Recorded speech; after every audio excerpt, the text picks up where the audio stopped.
Hello, hello, hello. What's up, everybody? It's me and Snafu on it one more time, and today we got something new. Today we're going to be talking a little bit of fantasy football. What's good with you today, Andy? It's not a great day as far as fantasy football goes. Just going to throw that out there. Holy shnikes, yeah, it's been a rough one, man, and it's getting rougher by the second. I thought I had it bad with the Titans and the Steelers. Boy, whoever has Cam is just up for nothing. Not that game's okay. Here is why. So I'm gonna have to go into a spiel. I'll give the cliff notes for everybody else that hasn't been in the discussions, that the arguments me and DJ have after and before stream about the importance of quarterbacks, right? And how since quarterbacks are the most valuable player on the field, how do you bring that value into fantasy football? So you have to make them score more points. But not only do they have to score more points, there has to be a steep drop-off between like the top, say, 5 players at that position to like later on down, or like to even 10. So like a running back, they're less valuable in the NFL, but they're more valuable in fantasy because of the steep drop-off, right? A Dalvin Cook is so much better than almost anybody, right? Like there's 5 running backs that are going to really lead everything. And then there's a steep drop off after that. That doesn't happen typically in fantasy with quarterbacks, right? So to bring that value, right, you have to make them score more points. Like you add the big plays right in, 40-yard plus plays. Those get extra points. You get, what did I say? 6 points per touchdown. That's necessary. But also, like something you wouldn't think of that brings value is having 2 quarterback leagues. This is where me and DJ really disagree. I think 2 quarterback leagues are better because it creates an artificial scarcity at quarterback position, right? Because you have to start 2 quarterbacks or you're going to lose because they score more points than everybody else. So that makes there less quarterbacks on waivers. So you can't stream quarterbacks, right? So that's the cliff notes of my situation. And in my big auction league, that's how it is. And I like it that way. The problem is I have Mahomes and Ryan Tannehill as my 2 quarterbacks, who both are not playing this week, and there's nobody on waivers. That league is crazy. There's not one. Who do you have in that league? 12 teams in that league, and quarterbacks are really valuable because of how the points are set up too. So, like I told you, it's not only like a 300 and 400-yard bonus. There's a 350-yard bonus, which makes all the difference in the world, because when you want to trade, that's why some teams will have 4 quarterbacks, 4 starting quarterbacks. They'll keep them on their bench because someone will have 1. Mm-hmm. And if they want to have a chance in the league, they have to trade. And then they'll trade like a really valuable player to get a low tier quarterback. And that happens all the time in this league. Well, a really valuable player would probably score the same as a quarterback on average. So, yeah, it evens out. Not in this league. Really? Yeah. Nope. If you get nobody's trading a top 5 player out of position, right? But they'll trade a number 7 out of position. The number 7 wide receiver, that person would get traded for a low-tier quarterback. Because the low-tier quarterback's going to score more, though, usually. Yeah, the low-tier quarterback's going to score more than that top-tier player, so it's more valuable to do. But if you have 4 quarterbacks, you already have those 2 quarterbacks. Now you have a top 10, let's say, wide receiver that you traded for a quarterback that you bought at auction for $13. And this guy paid, $30 for his whoever his wide receiver is. Let's say DJ Moore or something like that. It seems like that would be a great equalizer for those people who are like later on in the draft. Like if you're kind of 7, 8, 9, 10, somewhere up in there, it kind of helps out because 10, 11 and 12, you got the wraparound, so you kind of get 2 picks in a row. But for that 7, 8, 9, 10, that'd be a good equalizer to just keep getting quarterbacks and then basically trade for better players later because you're already getting kind of screwed out of your top 5 anyway.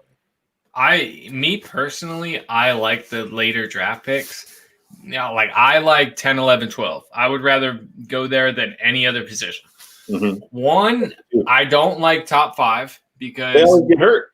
Yep. They're the best players, so they get used the most, so they always get injured. People don't realize that. It's like that's a top player. That's their go-to guy. They're going to get used more, so in essence, they're going to get hurt more, so you're usually going to lose that top. You're usually going to lose your first-round draft pick. And I don't like 5 through 10. Well, 5 through 9, because psychologically it messes with me that I think players are going to be there the next time, so I don't get them. And then they'll get picked like 1 or 2 positions before me, and that messes up my draft. And that'll happen both times. And my brother-in-law, both leagues that we're in together this year, he was right next to me. And we talk all the time about fantasy football. So he knows like how I feel about things. And we kind of are on the same page. So he's like constantly stealing players from me. You got too many secrets. You can't be giving away the ghost like that, man. That's how they get you. It's not even like that. It's just like we talk all the time. So it's not like it's not like I'm telling him, oh, this is my secret guy. It's just that we agree on a lot of the same stuff. Like Robin, like Robinson in Jacksonville. I was high on him because of Fournette leaving, right? Nobody else was. And I didn't tell him about that. And then I got him late round. The last round of the draft, I picked up Robinson. He was a starter. No, he was the starting guy. People were thinking Thompson, but Robinson, and he's been killing it for me. Oh, that's awesome. Yeah. But go ahead. Damn, I went on too far of a tangent. No, that's all good. I was just going to let everybody know, like, for, some of our fantasy folks out there that are into, like, Game of Thrones fantasy, not fantasy football, there's only 32 teams in the league. So if you're in a 12-team league, and you have to take 2 quarterbacks, 24 of them are gone. That doesn't leave a whole lot on waivers. So that's what he was talking about through that whole tangent. Like, if you don't get 2 good ones out of the gate, you're kind of screwed. So who my starting quarterback this week? Well, Taysom Hill. Taysom Hill? Yep, because he'll get in the game. He might get me 3 points. Also, if it was like last week, he just fumbled. So, he might get in the game and actually get you negative points. He might. Dude, remember I was telling you about how for like 4 years in a row, I dominated my league, right? I won every game, and I was beating the next closest person to me by 200 points by the end of the season. Every year that I've done that, I've come in last place. In the playoffs. I go out first round of the playoffs. 4 years in a row that happened. When you're beating, when you blow people out, dude, I was destroying everybody. It wasn't even close. Nobody wanted to play me. But then I lost. It happens a lot though in like all leagues. It seems like I was telling you, like that one guy in my league played for the first time. Same thing, blew everybody out by like 50 points every game. Got to the playoffs, lost the first game, and then flipped out like, I don't get nothing. I don't win nothing. I'm like, that's how it is, bro. It's like he lost. He's like, dude, I won every game, but it's like, you got to win in the playoffs, buddy. He was just himself. So there's always that one team, it seems like. You know how I lost that game? I lost by 1 point, and it was because Mariota threw an interception as he got hurt, like at the beginning of a game. He got hurt, and in that play threw an interception and got negative 2 points for the whole game. And I lost by 1 point. Because he got negative 2. Same game that I ended up winning by a fluke. I was, I think it was like a Monday night. We were in the fantasy football, or we were in the fantasy bowl that week, and he had a receiver and he had Dirty Sanchez. No, that couldn't happen because he already had Sanchez starting. But he had the Dirty Sanchez starting, and so he had a quarterback and a receiver, and he only needed like 8 points. So I'm like, I've lost. You know what I mean? I'm dead. And Sanchez goes out and throws like 4 picks or something stupid. And the receiver only got like 3 catches, and I ended up winning by like 1.5 points. Like, dude, going into that last thing, like one catch, and I'm done. Like, if he catches it farther than 3 yards, I'm out of the game. Or if Sanchez throws like a touchdown and does anything decent, I'm dead. So basically, one more completed pass and I would have lost, and I ended up winning that one. Greatest game of my life. Dude called me because like before the game, like he was supposed to blow me out, and I was like, oh, and I go, I never chop anything. I was just, win or lose, let's go for it. But I was kind of making fun of it because I was supposed to lose so bad. I was like, oh, you want to chop it? We'll just split it now. He's like, nope. He's all laughing. He called me like in the last 2 minutes of the game, and he's like, you want to chop? You want to chop? I'm like, nope. We're riding this bad boy out. And literally while we're on the phone, Sanchez throws another pick, and that was the game. I was like, yeah. You could just hear the whiteboard phone across. It was so awesome. Oh, you just gotta love how fantasy brings out the best in us. Yeah. For anybody that doesn't know, he's chopping it means splitting the pot, right? Yeah. So everybody wins. Now, I don't know how you guys do it, but like for my own personal league, and that's like this has been a heartbreaker, dude. I've had my own personal fantasy football league for literally 21 years, and this is my first year in 21 years not doing it. So it's kind of gut wrenching, but this shit that's happening right now is exactly why I didn't do it, because I saw it coming. Like, I don't even think the league may not even finish. Like, they're kind of prepared for a lot, and they're literally doing the best they can. And I really think the NFL is doing great things. But man, I'll tell you what, it's just, hey, what's good, Samael Morningstar, Christian Oles? I see you out there. But yeah, it's just I'm scared. I don't know if the NFL, like, what do you think? You think they're going to make it all the way through? Because I said, like, if they start catching it, okay. But I'm like, the first player that dies, they will shut this shit down instantly. Yeah, I don't know. I don't know how they'll go about it. I think they'll finish out the season. I'm kind of annoyed that, fantasy football hasn't adapted. I don't know of any, leagues that gave the option to, if a game is postponed, or like your person's on the COVID list, or like again, it did was give extra slots. That's the only thing I've heard of. Yeah, but if you don't, you can give extra bench slots, but that doesn't matter because then other people could just put them on the bench. You get extra IR spots, but if you don't have anybody injured on your team, then that doesn't matter either. Because you can't put somebody that's game was postponed on the IR list, and that's the big problem. And even the people that have the COVID spots, unless that particular player has COVID and is opted out, you can't do it. So if the whole team's done for COVID, it doesn't matter. You're just screwed. Yeah. And my commissioner, the one I am doing this year, said the same thing. He's like, okay, for you, I'll put some extra spots. I'm like, it's too late. And like I said, dude, I got Connors who's going off for 23, 25 points a game. Who's left on the waivers that I'm going to pick up that's going to make up for that? Nobody. You're telling me I got Mahomes going 60 points. Yeah, exactly.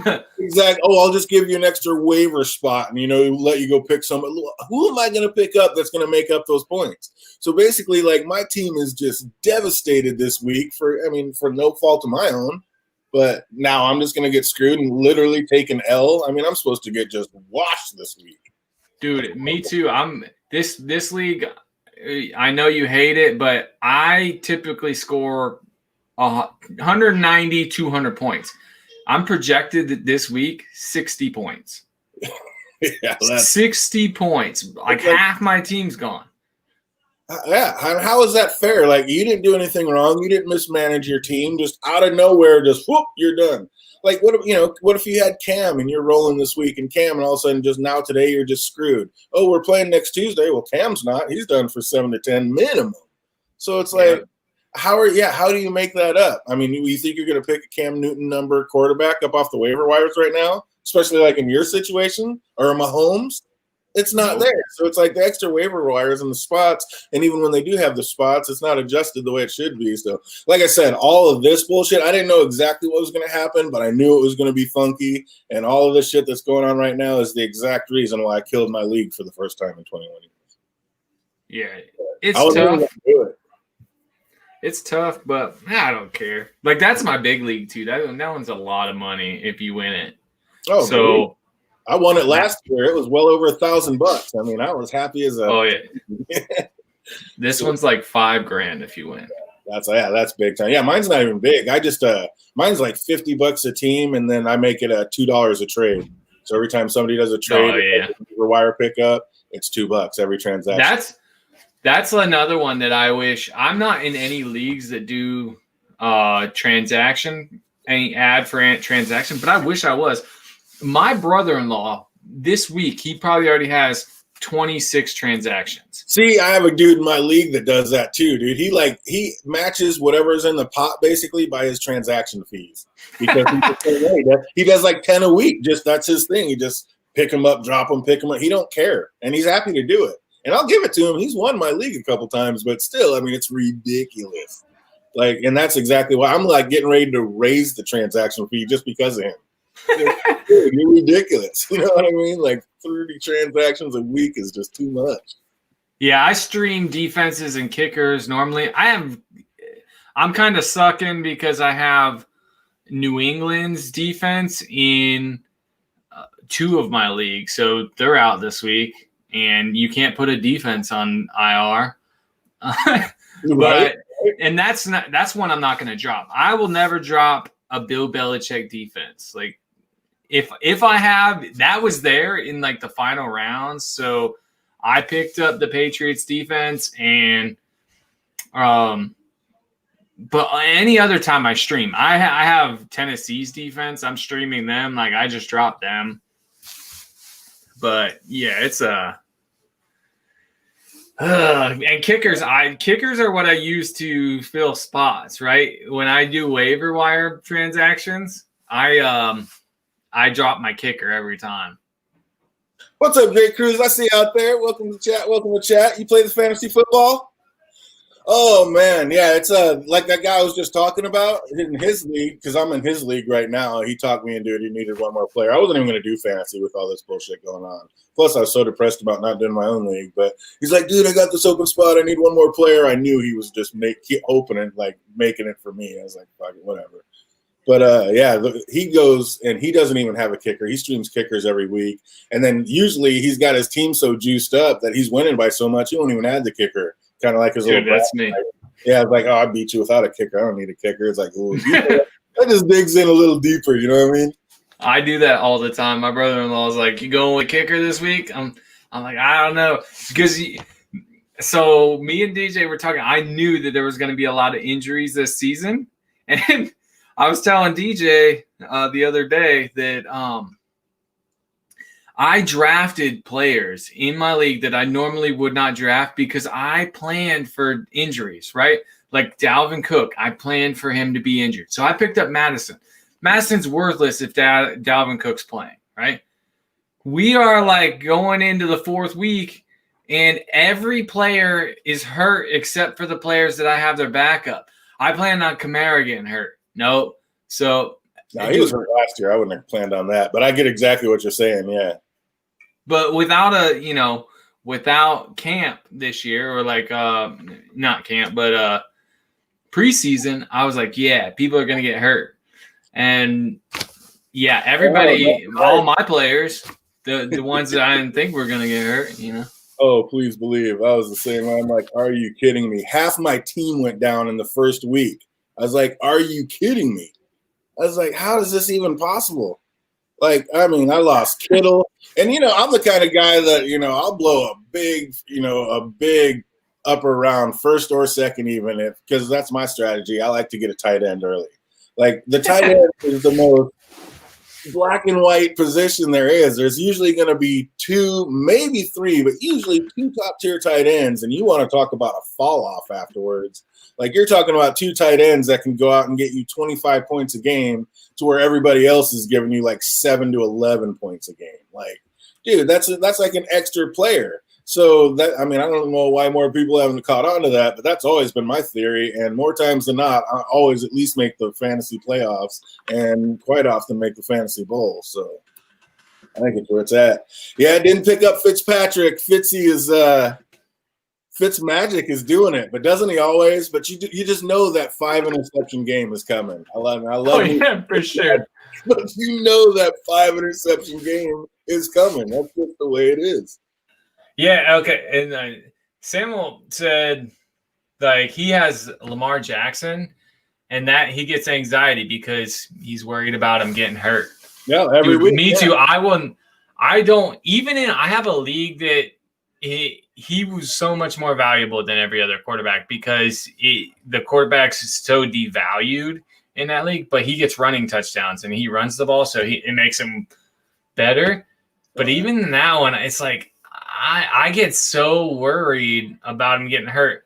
And whoever played you last week with you having Lamar Jackson, dude, that guy's gonna win the league, right? And he's probably a trash team, but he played you, and he's gonna make the playoffs by one game because he played you on a week when Lamar Jackson has under 100 yards passing and doesn't do shit. And that's how he's gonna get in the playoffs, and he's gonna win the league that way. Because that's what happens. Trash team winning the league on some lucky bullshit like that. Because the best team goes in the first game of the playoffs and has his first conference game, and then you blow by him, and yep, that's exactly how it is. That's awesome getting Josh Allen in the 9th round. I mean, dude, there's always going to be those quarterbacks. You never know which one's going to just all of a sudden ball out. And dude, I paid is balling out this year. He's amazing. I paid money in my other league for Josh Allen because he was good last year. If you watch them play, you would say Josh Allen has it. Like whatever it is, he ain't Patrick Mahomes, but he could get close if he was on the right team, the right system. Man, so I paid pretty big money for him. He's climbing the ladder fast. I mean, him and Diggs are getting a report real quick. I know. I'm so mad I didn't pick up Diggs. He was there, like I don't know. I was like. I should have went with it. He was never the team. The guy who picked up Michael Thomas, who never gets hurt and balls out of control every single year. Dude, that guy single-handedly, him and Kelsey just walked me into the playoffs in the bowl last year. But look at him now. I mean, first time he's hurt, he's out, he's down. Whoever picked him up. What if you wasted your first-round pick on him? You're like, oh. I didn't do that in my snake draft league. I had the 5th pick or 6th pick. And he, all the running backs were gone, and he was there, and I didn't pick him because I was like, I think he's going to get hurt. And then in my auction league, I do have him, but I only got him because I was trying to run up his price, and someone dumped him on me. I got him cheap. I still got him cheap. He's valued he was valued at like $57 or something in this league. I got him like $39. Which is cheap, but I was just trying to run him up. I had a feeling about him. Someone dumped him on me. Work players dumped on you, that's for sure. Yeah, you better come back. We got Samael Morningstar that said had Tyler Higbee and got 3 TDs in week 2 and had him on his bench for fun. Ooh, that's the worst. Which one stung you the worst so far? What's the most points you've left on the bench this year? Probably week 2, Robinson. He got like 25 points. He was on my bench. Ouch, that hurts. I gotta say for my team was pretty canine. I don't know. Mine was pretty polarized. I've actually had the right team in every week, and I'm 2-1, and I should have won week 1, but half my team went out. I literally lost half my team in week 1. I'm like, are you kidding me? Like, everybody got hurt, dude. I mean, yeah, it was bad. And then week 2, Will Fuller balls out in week 1, and then week 2 goes for 0. Same thing. Me too. I had Fuller in as well. Oh, my God. And he should be the dude. And, and he's there this week. He's not on the injury report, but he has a hamstring issue. Yeah. And he's not questionable or nothing, but he has a hamstring issue right now. Yeah, these coaches like to play their games with people, and they're playing with my emotions and my money because that's not cool. It's like, let me know if he's healthy or not. And yeah, I thought I had all these backups like I got Chris Carson. Of course, he just got hurt, but they don't know what's going to happen. He's going to be a game time decision. But I was like, okay, no problem. Just slip Connors back in. And, I got Connors, and then I got Taylor from Indianapolis. I'm balling. I'm cool. Switch up my flex player to Will Fuller. Now he's hurt. I'm like, but now I don't know about Chris Carson. So basically, I had Neon Hines just to handcuff him to Taylor in case he got hurt. Now I got to play basically Taylor and Neon Hines both. I'm like, so yeah, I'm going to get no points for that. Like maybe 4 if I'm lucky. It's like, especially with Rivers, like throwing the ball like crazy, like Hines. Hines went for big money because running backs are so valuable and rare. Hines, after he balled out week 1, a dude in my like Fab. So for anybody that doesn't know, Fab is like auction. It's a silent auction for waivers. So you start off with $100 for the season. You do a silent auction. Whatever you bid, the winning bid gets the player when they come off waivers. He went for $43, so almost half of the week 1 budget, or like the budget for the whole season. And then he does nothing for like 2 weeks in a row after balling out. I was so happy. I just picked up Freeman. Hopefully he does something because I got no running backs. You're like, please, somebody. Oh, dude, how about picking up people off the waiver wires just for them to get hurt and be done out indefinitely? Yeah. Are you kidding? I picked up Lazard from Green Bay, balled out of control, greatest game ever, proved he's definitely going to be the number 2 receiver for the rest of the year. Aaron Rodgers having a great season. I'm like, let's do it. Picked him up, got him. Oh, yeah, he's out indefinitely, pulled muscle. I was like, it just, when it rains, it pours, man. It just keeps coming. I drafted Lazard. Did you? Yeah, because I knew he was good. That's a bummer too. Like, dang it. Is someone, I hate when you have like the eye for someone and people are going to be so mad that you picked them up. Like you actually drafted this person you knew was going to ball and then they get hurt. Like that sucks for me. I almost feel bad even talking about it in this manner. Like he could lose potentially millions of dollars. I'm like, yeah, but I could lose like a couple thousand. I could lose my game this week. Yeah. Yeah. That is the rough part about fantasy. It's like, well, you feel for the players, you want them to be good and healthy, but you're like, my God, it hurts. Everybody's thinking about how it affects them the most. But yeah, definitely all love to the players, want them to stay healthy. We have nothing but love for football, obviously. But, you get into fantasy, it's what we're doing. We're sitting here talking about fantasy. Yeah, and really, to be honest, I'm a Tennessee Titans fan. Like, that's my team since the days of Warren Moon. But I really mostly watch the NFL for fantasy. Like, Red Zone channel. Well, especially the lane games. No, I don't any of the games. I don't even care. I'm watching Red Zone all the time. I'm watching all the games, see who's scoring, like big plays. That's what I want to see. I don't really care about the NFL. I care about college football. Oh, I love college football. Notice the Jersey people. Yeah, and to be fair, I'm wearing a Dalvin Cook jersey, so it's okay that I picked up Madison, predicting that Dalvin Cook's going to get hurt because I clearly support him. But just got to throw that out there. Dalvin Cook, if you're watching this, I love you. Yeah, they're talking about Chris Carson likely to play, but how much do you want to play a player that's hurt? They could just be doing that to psych out the other team, start him, run him 3 times, and then bench him for the rest of the game. Or he could go out there and, if he's hurting and it's not working, then he's going to sit down. So it's hard. I hate injured players like that. Like my one saving grace is somehow nobody picked up Smith from the Titans. So when Kittle went down in week 1, I was actually able to pick up Smith off of waivers, which was – That's crazy. Your league is crazy. Like they blew my mind. I don't know what happened, or somebody was trying to switch up real quick and I caught it. I don't know what happened, but – yeah, I got lucky. I feel like anybody that watched the playoffs, like, legitimately should have had a nose for Jonnu Smith, right? Like, he had that grab in the playoffs that was like a Beckham grab by a tight end, just in the end zone. Like, dude, hold it down.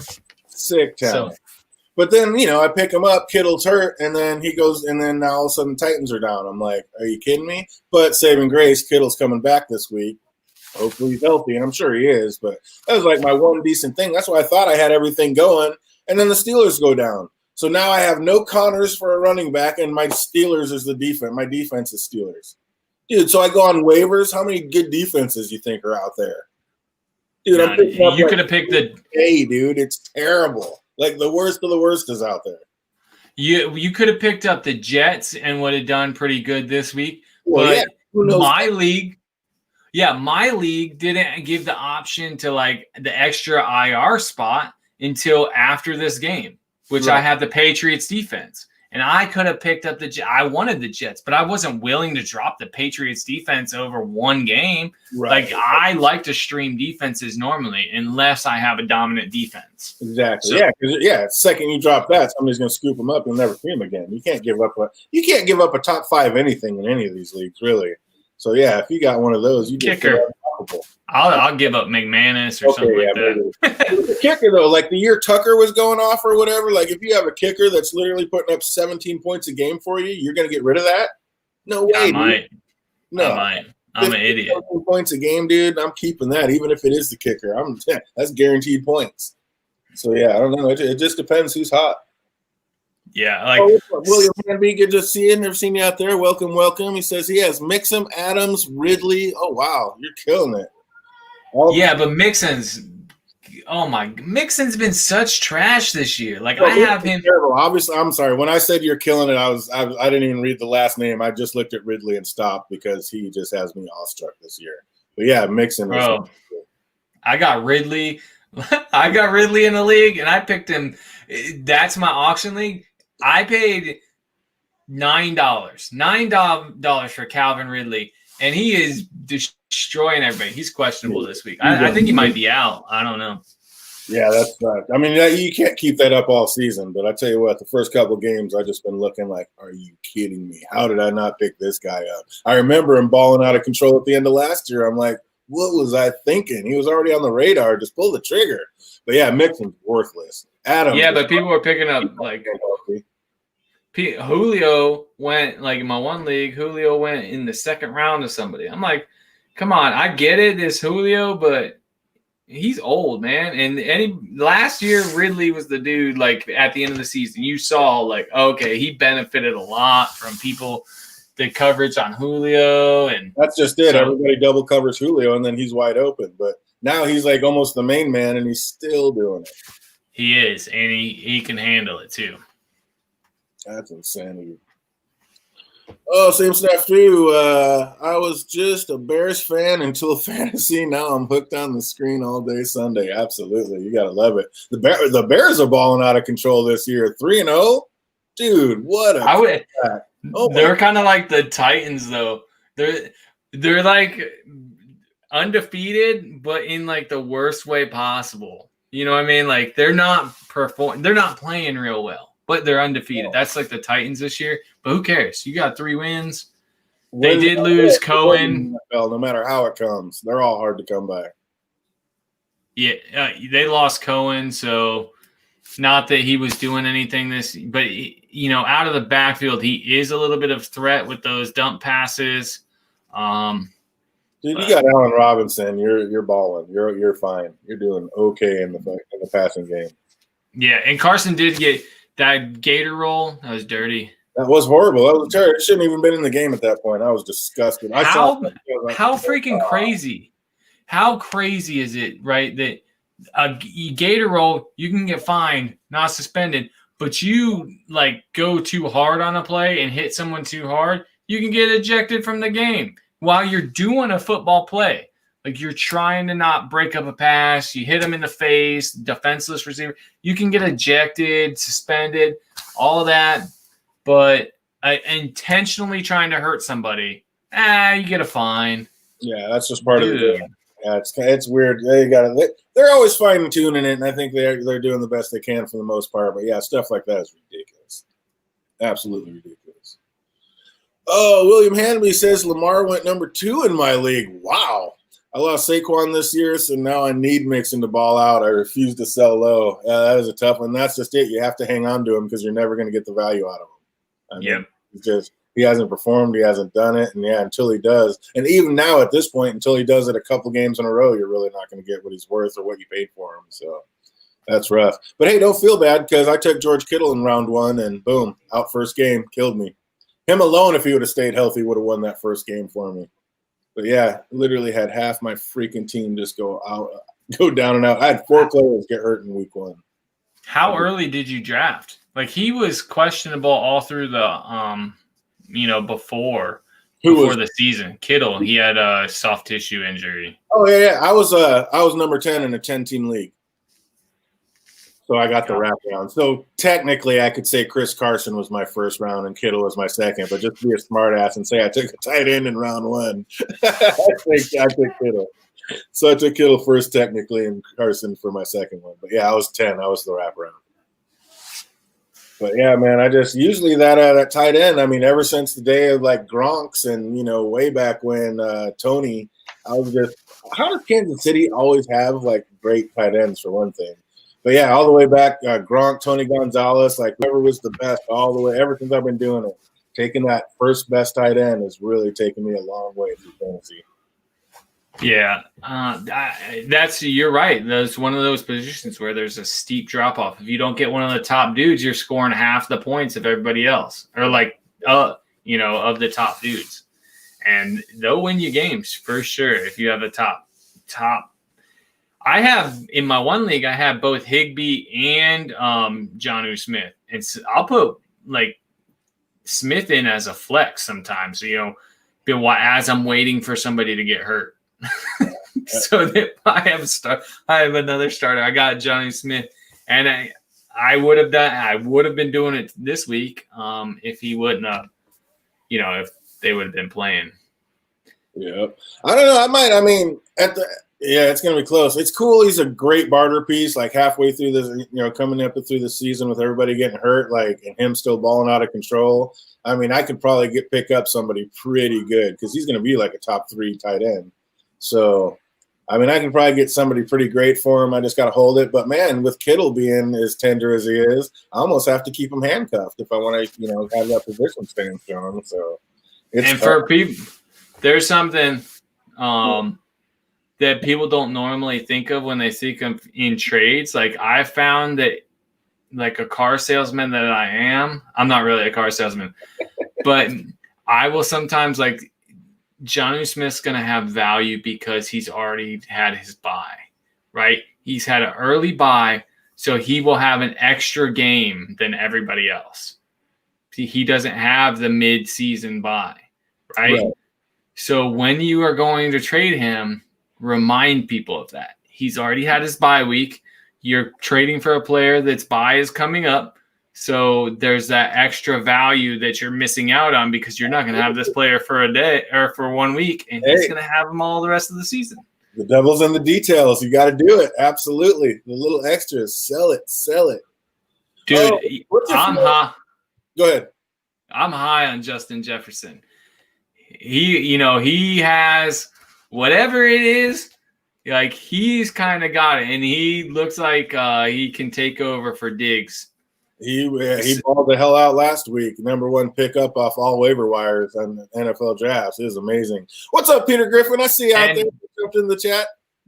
Hasn't he been pretty consistent too? Like, he scored points. I'm surprised he was on waivers on most of those too, because he had been getting targets. Yeah. But I mean, they think he's gonna be the man for the rest of the season and to get nothing but better. So I'm gonna learn that dance that he did. He's like, I'm gonna get it dialed in. That's all me. What's your feelings on AC or Green this year? On who? AC Green. AJ? I mean AJ Green, AC Green. I was like, I don't know who you're talking about. I don't know. I hope he doesn't do well. I hope he doesn't do well because I got Boyd. So, I like Boyd gets more targets. Like, I like that. Yeah, lately he does, normally. He has. Game 1, I mean, Green had the most, or they were tied, or whatever. But I don't know, man. I've kind of picked up AC Green thinking it'll take him a little bit to get into the groove of things. And then I don't know. It's like, is he just tender? Is he scared? Is it a Robert Griffin III type situation? Like, is he ever going to come back? I know he's not getting any younger. It's like, man, I don't know. I just don't know if he can come back. I mean, I might give him this one last game, and then I don't know. I mean, he might be gone. I don't know if I can wait him out. You don't think he's going to come back though? I don't know. I don't know that I would like let him go, but I don't know. Here's the thing. To my brother-in-law, I'll give advice or like I'll talk about what I think. I really don't like giving advice because sometimes I'll make the stupidest decisions ever. Like, it's part of the game. Mostly about who to start. Like, I'm thinking every little stat, it makes perfect sense that this guy is going to go off, and then they don't. Yeah. But I am really good about finding players like Robinson. When Devontae Freeman went off that first year, I knew about him. I'm a Florida State fan, but that wasn't why I picked him. It was because he was the only running back, right? They had – in the whole entire league, there was only 2 teams with one running back, like a starting running back he was the only guy, and Freeman was that. I'm pretty good at finding things like that. Like, the reason I was high on Robinson in Jacksonville was because Fournette didn't re-sign, and that didn't make sense for them to get rid of Fournette, right? And he went to Tampa Bay. He didn't even take that much money from Tampa Bay, honestly. And so then I looked into why, and they're like, well, this guy Robinson turned out to be pretty good. He was the leading rusher in FCS. I looked into him, and that was a big contributing factor on why they let Fournette, a top 10 draft pick, They let him go, and it's not like he was bad. So injury prone a little bit, but yeah, but still, here's the thing. Patronum! God, all games have cheerleaders. You want a run, like you would rather have your running back for your team get hurt early in their career than late, because at about year 4, like a knee injury or something like that, that can end a career. First or second year in the league, I kind of I'll stick with those guys because they've already got that injury out of the way. They're still younger, so I like them. You get a girly situation. Maybe we're looking at. You're always going to be hurt. There's no such thing as playing as 100%. Like, it basically comes down to who can gut it out through injuries and play at 85% and still perform. That's the way I look at it. But yeah, when you're playing football, you're going to get hurt for sure. Fantasy is definitely no fun unless you think you're as smart as the GMs. You want to outsmart them. That's one of my biggest things. If I hear everybody on all the fantasy shows and in football talking this guy's going to go off, he's going to be amazing, it's going to be the greatest thing ever, I'll bench him and go the complete opposite way because that guy's guaranteed to fail. Guaranteed. If everybody's saying how amazing he's going to be, it's just so obvious, and the other guy's hurt and he's going to be the one getting fed. I think it's just – okay, everybody's saying that. The coaches hear that, so they're like, okay, everybody thinks this. Let's go this way. Because it always seems to work out like that. See, DraftKings. Okay, so my 1 year with I won a shit ton of money in DraftKings, $7,000 or something. Oh, nice. When it was still newer, and that was that Devontae Freeman year. So I won a lot. I don't know that I would go with Jefferson in DraftKings this week, because you got to kind of play the odds, right? A lot of people are going to be high on Jefferson. He's going to be the cheaper pick. I don't know what he's valued at this week, and he might go off and it'd be worth it. So like I said before, don't listen to me, but I don't like when a lot of people are high on somebody on DraftKings, right? Because he's going to be on a lot of things, so you don't really get the value because you're playing against other people. And if everybody has that player, then it's null, right? That you want someone that is cheaper, maybe even scores less points, but is cheaper by, like, if you get someone that scores 2 less points than Justin Jefferson, but they were $5 cheaper, they have more value than Justin Jefferson, which everybody paid into, right? And then you have that extra $5 to get an upper tier somewhere else. So that's why DraftKings and whatever the other one is, what's the other one? FanDuel. They would play, their employees would play on the other one, and they won millions of dollars doing that because they can look at their own analytics and see, oh, everybody's picking up this player. I will pick up this one that's a little cheaper. If he does better, then I have less people that I'm actually competing with because they picked the worst player. Or they all pick the same player, which negates any points they get from that player. I've never done any of those. I think that'd be so fun, but I've just personally never done any of those. They're fun. They're kind of addictive. Oh, are you kidding me? I would never get off it. That's probably why I haven't done it yet. And up here in Washington, they don't let us do anything. You can't do anything on the internet. Like, it's ridiculous. The rules are from like literally the 1960s. It's nuts, and they still use them even though it's on the internet. Like, what? Oh, what do you think about Marquez or CD or Justin Jefferson this week? You're just kind of bashing on the Justin Jefferson thing. So which one of those three would you go? Sam Joshing wants to know. I'm not. If we're going, are we talking about FanDuel or like a? Yeah, okay, we're talking about regular. I'm thinking, more regular fantasy. Yeah. I like I said, I'm high on Justin Jefferson. The only reason I don't like him in DraftKings is because so many people are also high on him.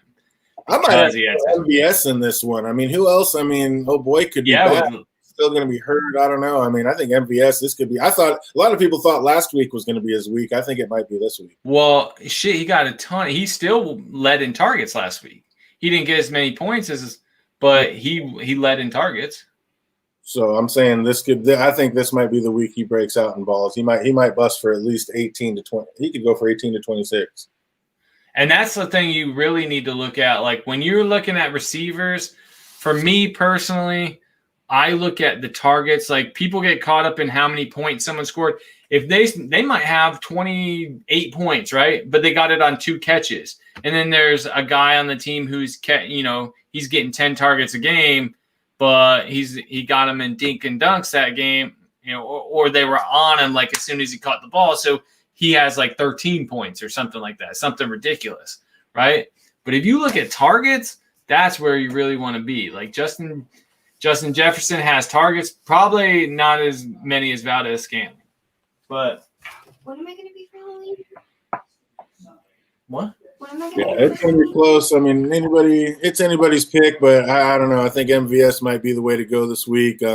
Everybody's going to be queuing up on the Jefferson thing, so you might want to. I don't know. I think MVS might be your pick there. And I mean, CD is no joke either. I mean, my man Dak. That's like my one saving grace this year. Is Dak Prescott is my quarterback, and he has been balling out of control this year. I'm not a Dallas Cowboys fan, but I am a huge Dak fan this year. Get it? Yeah, but I like Gallup better. But I mean, Lamb has the talent, but Gallup. It's so 50-50. You never know which Gallup's going to show up that week. Yeah, that's true. But it all comes down to like how Amari Cooper is playing, right? Typically. And that's who's going to get it. But they were trying to get Lamb the ball more, like against Seattle. Every week. He really looked like they wanted him to, ball. He's definitely their up and comer, and Dak's definitely looking his way. So I mean, you can't go wrong. But like as far as those three, I think people are going to be keying on Jefferson, and I don't know. I just think MVS might be the way to go with that one. But you never know. You never know. Fantasy's so crazy. That's why we love it. True. So you're going with basically you have a 2 quarterback. You said you got to go with Hill for your second one. Who's going to be your first guy? I know it's hard. So technically the second quarterback is a super flex.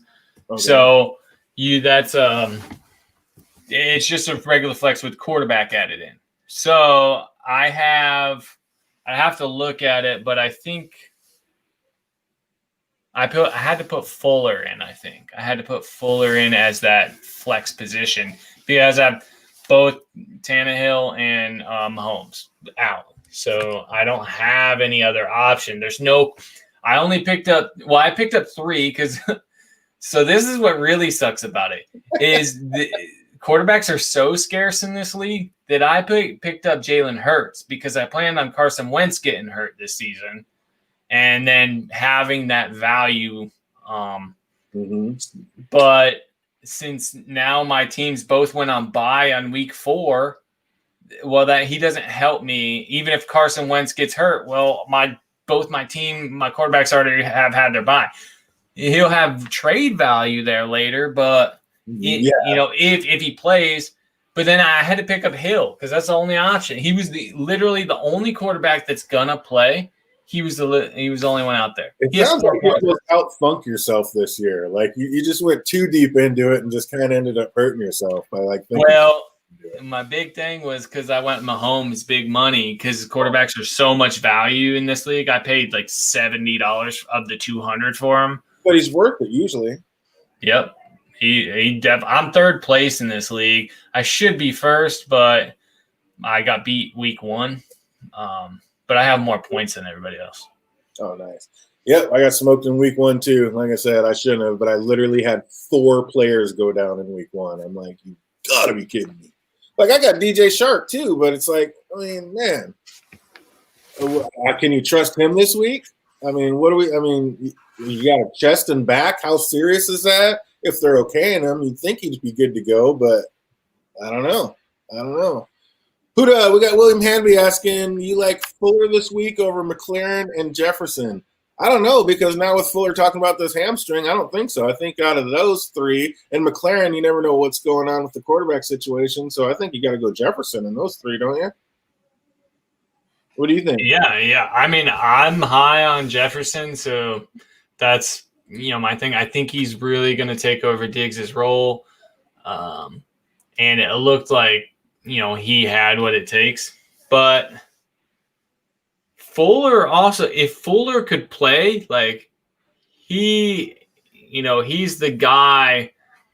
Oh, his really amazing. His upside is huge. Yeah. Yeah. So, but it's also, he's had a hamstring injury almost every year he's been in the league.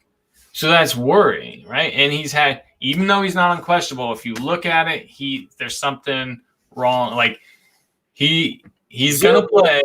That's all I got to say. 0.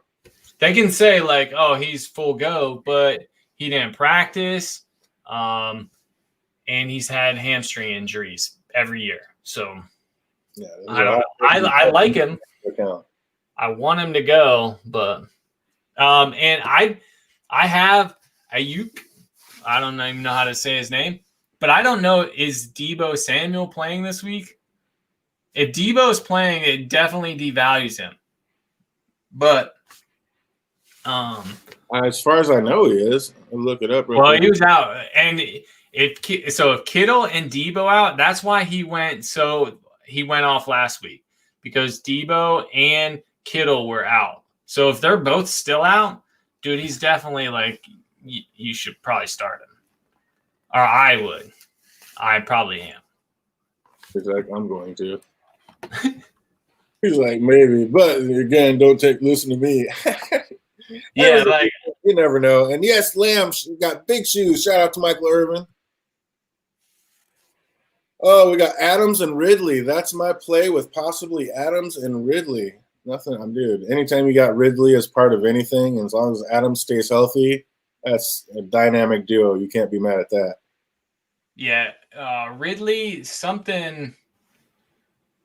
I don't know what his injury is. I should look at it because it's very important. He's on my team.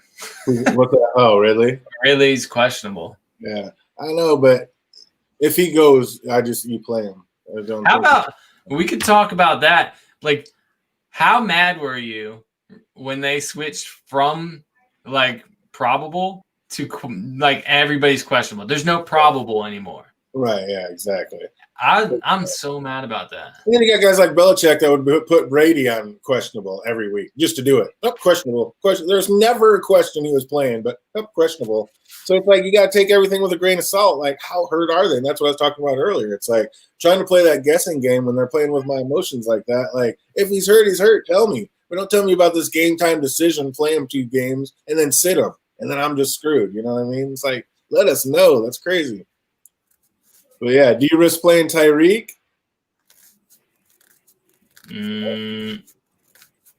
Well, I don't think that's going to matter. Isn't one of his games not playing? Yeah, I don't think they're playing. Later, but I don't think he's playing. Yeah, I can't play him. Oh, alyuk or Scary Terry. Brandon, alyuk, or Scary Terry. Wow. See, I'm a Florida State fan. What's that? See, I'm a Florida State fan, so when I hear Scary Terry, I think of, Tamari and Terry. Oh, yeah, no. We're talking, I believe he's talking about old Washington's fucking number 1 receiver. But, yeah, that's. Yeah. I would say, do you have a quarter? I'd say flip it. Hold on. Let me look up if Samuel's playing. So did you say, is Kittle going to go this week? Is George Kittle going? Like, is he going to play this week? Yeah. Okay, so that devalues Aiyuk a little bit because now they actually have their number 1 target. But are they going to run the hell out of him, or are they going to go soft on him because it's his first game back? I don't think they go soft on him at all because I don't think they have anybody left to do it. I mean, they're sitting there playing with their C squad at this point. So I'm leaning towards Terry, but I don't know. Yeah, like I say, if you have a quarter, flip it. But Scary Terry, don't be too scared. Says Fuller is clear, but yeah, like we said, I mean, he's always got that hamstring. You know it's going to be messing with him. And like I say, I just revert back to week 2 when he had 0 points. 0 targets, 0 points, 0 anything. It's like, is that going to happen again? Like, is that just lurking in the woods? Like, we don't know. So it's scary. I'm not going to lie. I have Fuller in as my flex, but I'm definitely going to be keeping a very, very close eye on it. So Samuel is good to go. But they're slowly going to work him into the offense. So probably if you have Debo playing or like in your team, I don't think I would start him. Like if it was me, but that gives, Aiyuk still some value because he's going to be getting most of the receiver touches. Right. But he was talking about Scary Terry earlier. Yeah. I don't know. I honestly don't know because I'm high on the rookie, so I'm a sucker for that too. Like rookies, oh man, I'll fall into that trap. Ridley has an ankle calf issue. Like I say, I mean, if they play him, you go with him because basically they give him that juice that he feels nothing for 4 hours and he'll ball out, and then he won't be able to walk for the next 2 days and have to wonder how next week goes, but. If they play him this week, you play him because he's Calvin Ridley. Yeah, it's like, what else can you do? You have to. I just can't imagine sitting him if he's playing.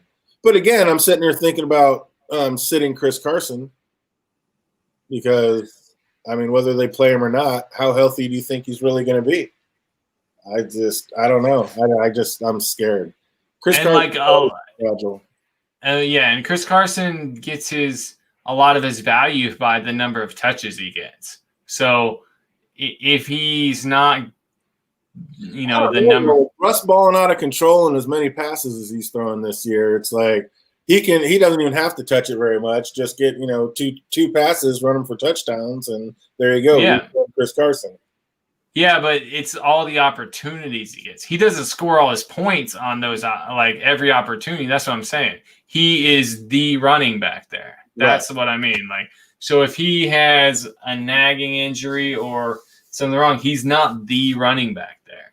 And that's your problem. So, because he's in for those opportunities to get a dump pass that goes for, 50 yards because he's there. That's the number, the volume of plays he's in. That's why he does so well. So Peter Griffin's asking, start Mike Davis or Chris Carson?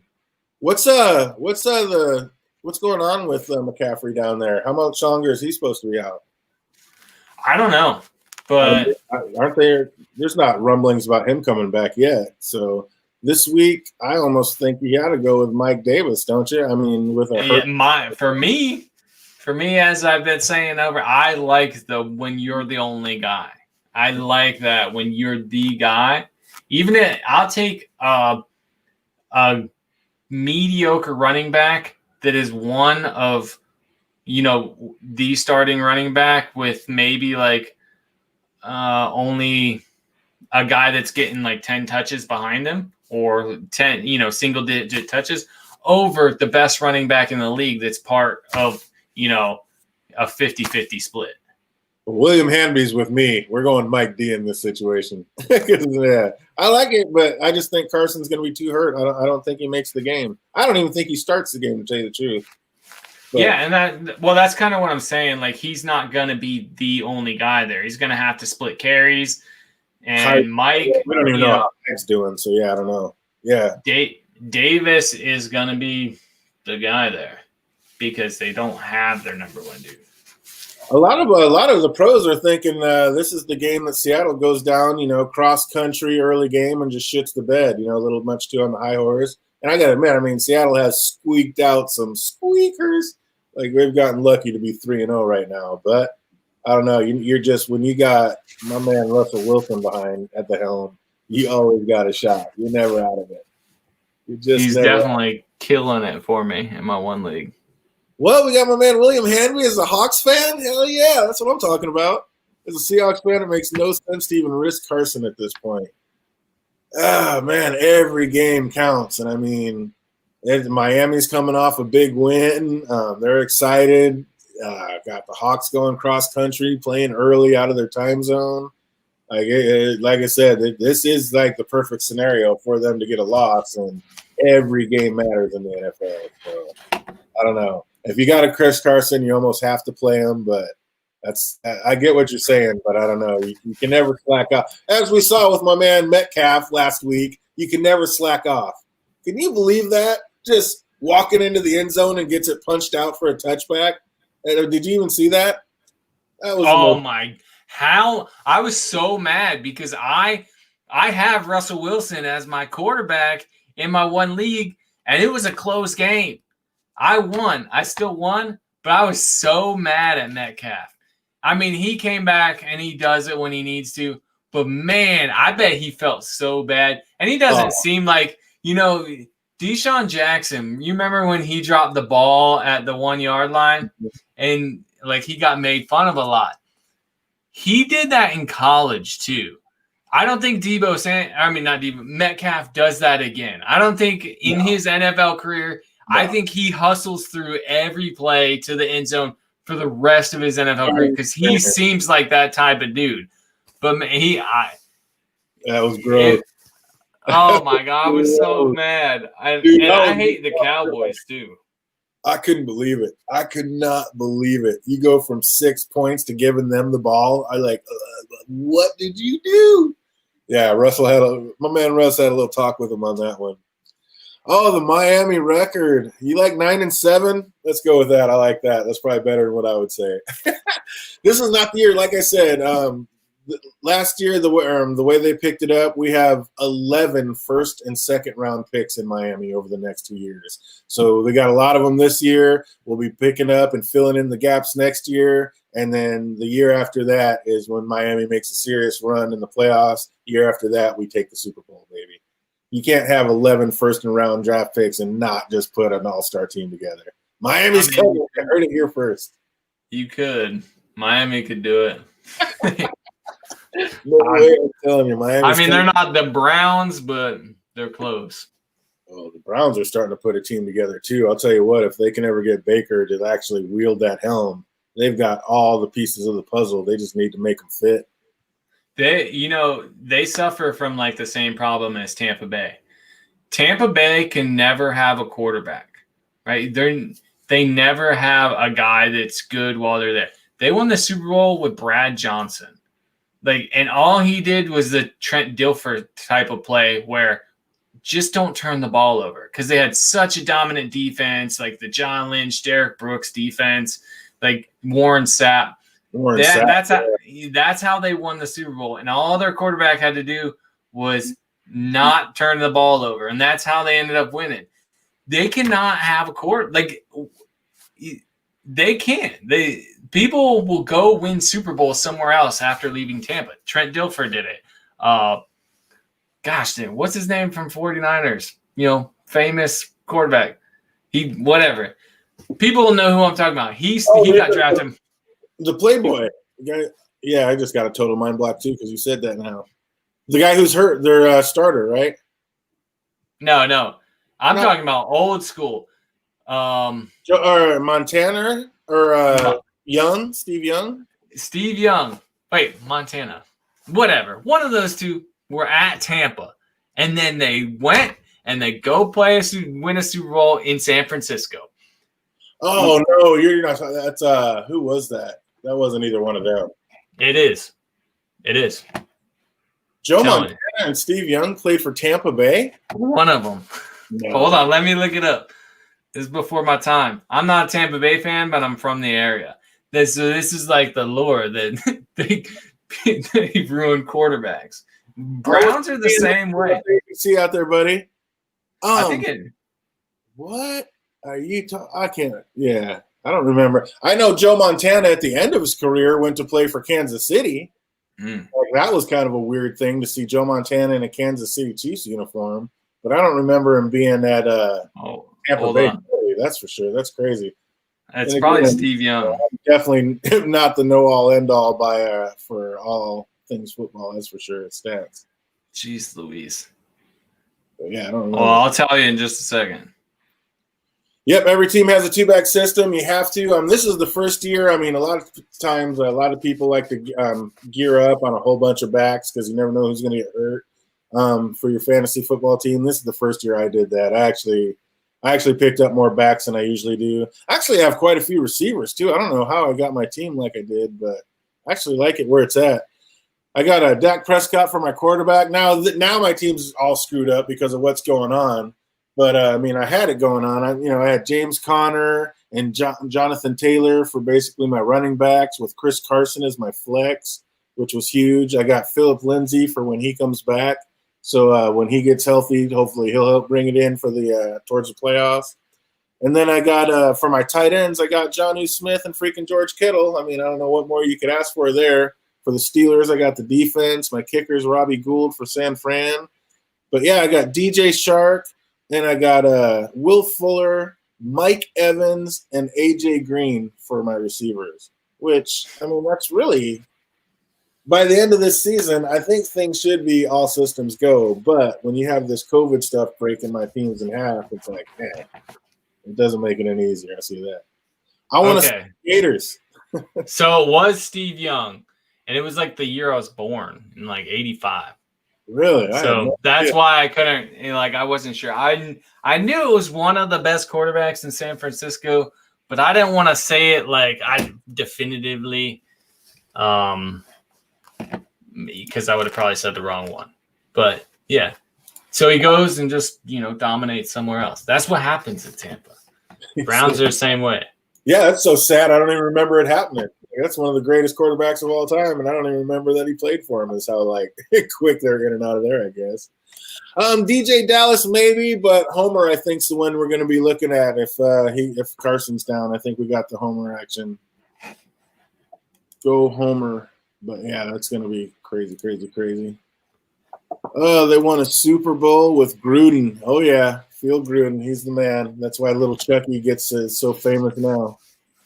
Well, John Gruden won it with, he came in and won it. It wasn't really his team though. Like it was, what's his name's team? God dang, went to Indianapolis. Tony Dungy. Jeez Louise. Everybody, I'm sorry that I'm so terrible with names. We're like people ever. Yo, for anybody that's not part of the Game of Thrones community that's in here, I am sorry. Everybody that's part of the Game of Thrones community knows that I know nobody's name, and I'm sorry. I'll describe the guy for you.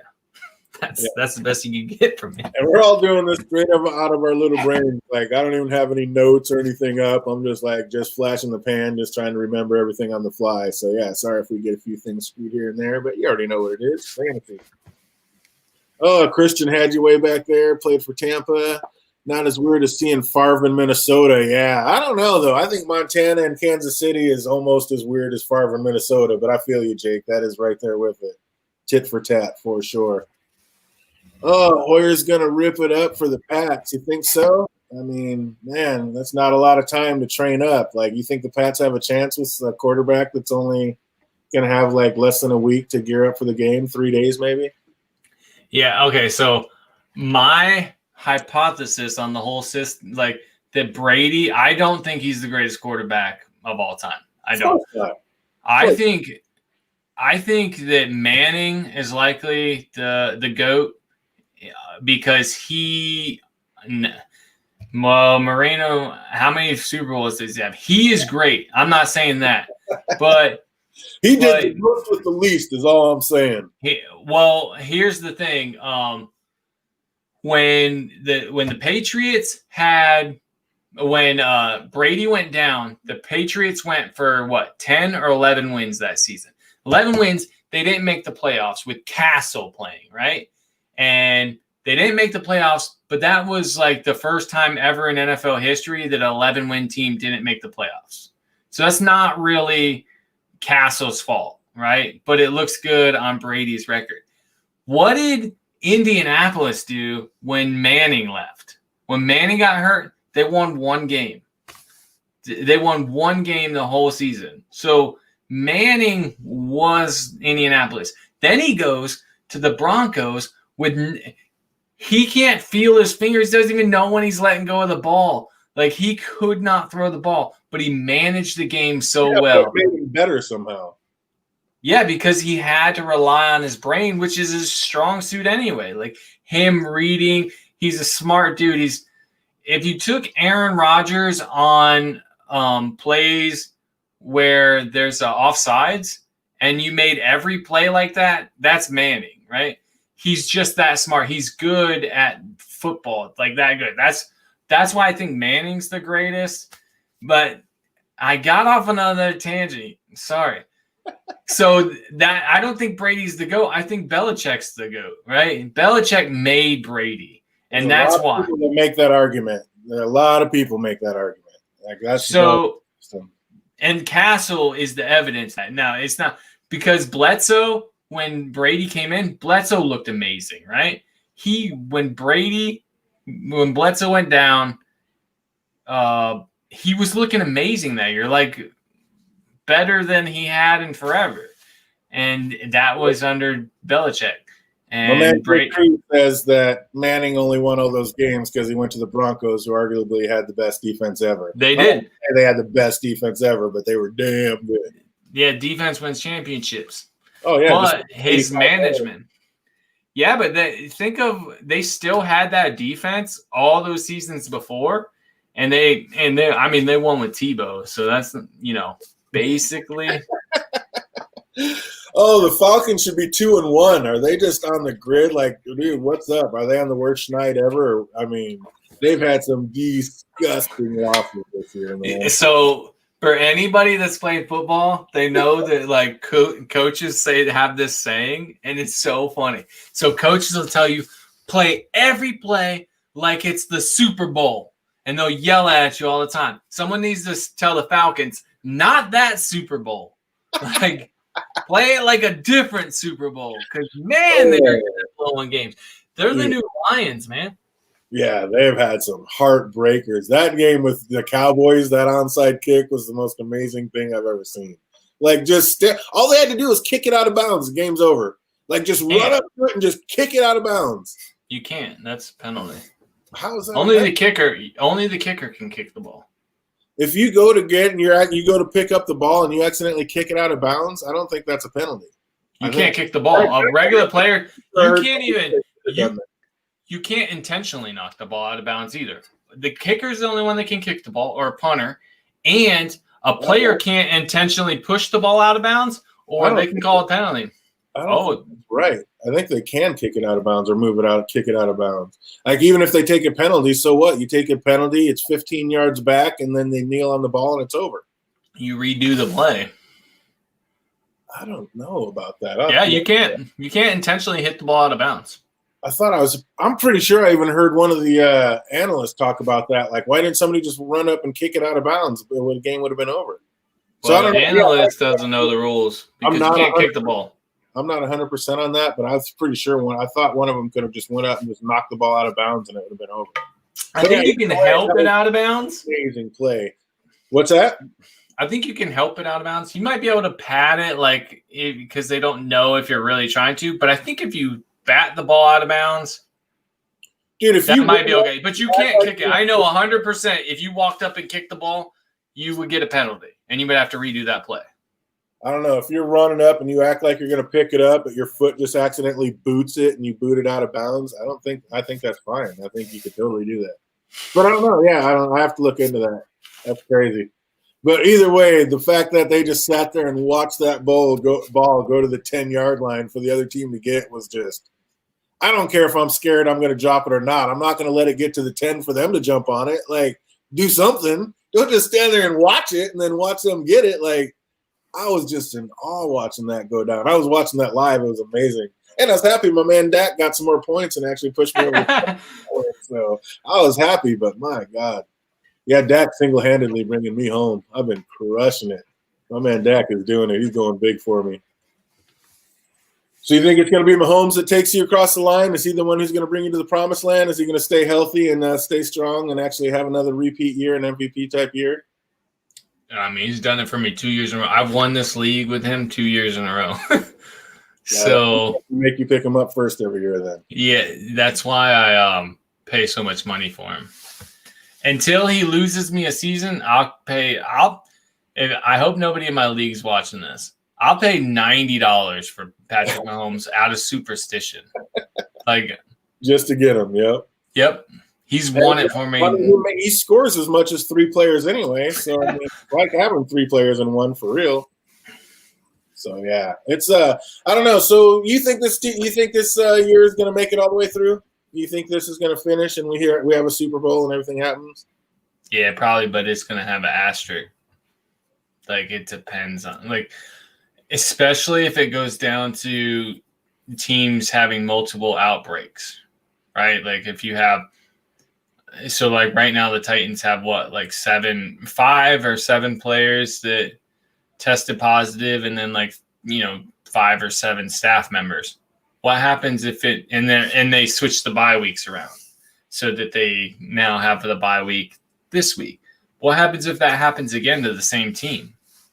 Do they take that as a loss? And then if they do take that as a loss and miss the playoffs, then I don't understand how you don't get it. Yeah. How do you make it, I don't know. Like I said, I didn't think they'd make it. I knew I called it. I was like 3 weeks, week 3 and 4, people are going to start catching it. And the first player that dies will shut the shit down instantly.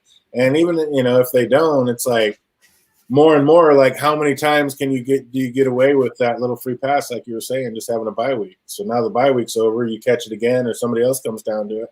When do you say when? How do you get it?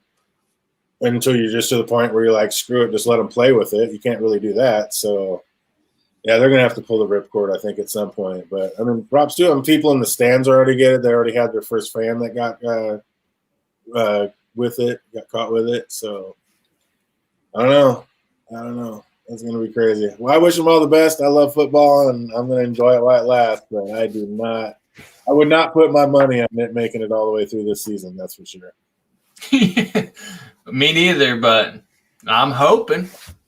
Well, okay, so we talked about players. Here's what I actually wanted to talk about live because I tried writing this down in one of my fantasy groups on Facebook, but how would you make it more realistic fantasy football? I already talked about the quarterback, right? That by having a 2 quarterback system, you put artificial value in quarterbacks so that people can't stream a quarterback because there are a whole bunch less out there and they have more value, right? How would you other ways would you make it realistic? Like more like a GM. So another example is I think that you should have